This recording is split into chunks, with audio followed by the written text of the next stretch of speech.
the entire saga is back in theaters. What? Lucasfilm announced today, maybe yesterday, but today, a very special event for Star Wars fans on May the 4th. You may have heard of that. Not only is it Podathon 2024, which we'll come back to, but to commemorate the 25th anniversary of Star Wars The Phantom Menace, fans will have a rare opportunity to experience the entire Skywalker saga in theaters.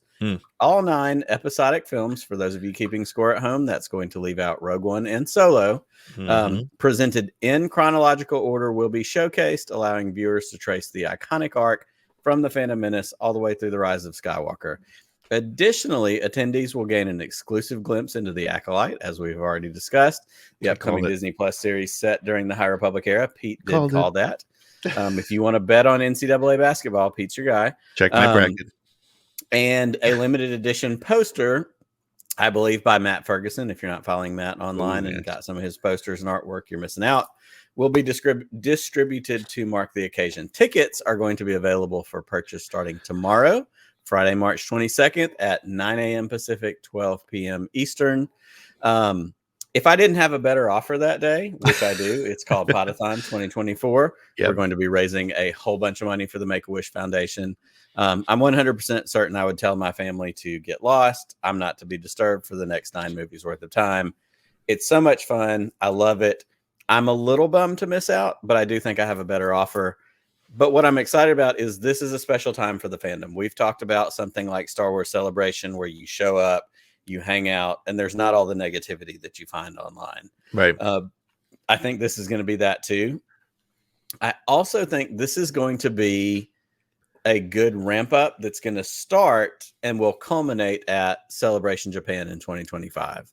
So my question to you, Pete, between May the 4th this year, Celebration in Japan in 25, which we were also learned today that tickets go on sale on May the 2nd.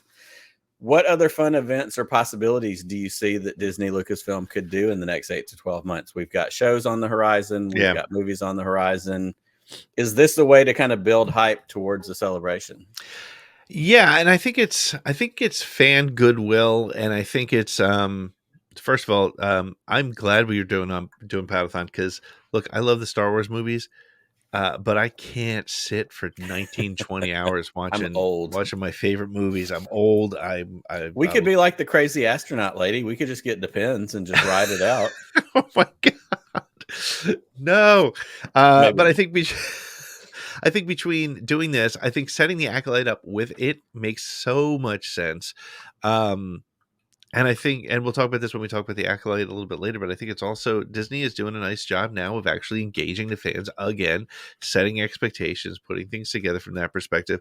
I'm not sure what else they could do. They're definitely on the way. They're definitely on their way to putting action figures out when they announce series. I mean, we saw that this week. So it's now like you're going to get them next year, but at least they announced. Right, you'll get them after the series has ended and you've forgotten which ones you ordered, and they show up in which is the best thing in the world when you open up your front door and there's a UPS package and you're like, oh shit, that's right. I heard an action figure back 2 years ago.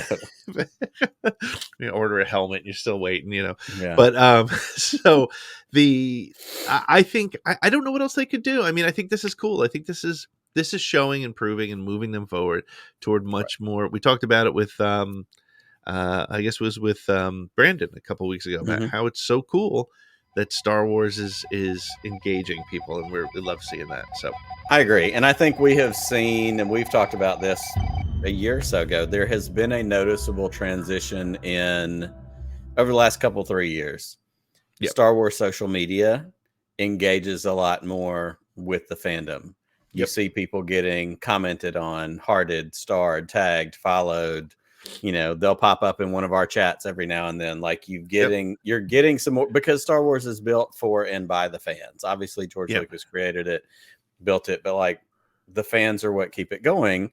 And so having these little moments, the Good Morning America thing that was a couple of years ago on May the 4th, you were on that and you asked Dave Filoni a question. I did. Being able to do those little things, like that brings the fandom together, and that makes people sit up and go, oh yeah, Star Wars is still around. Star Wars is hanging out. So it's totally fun.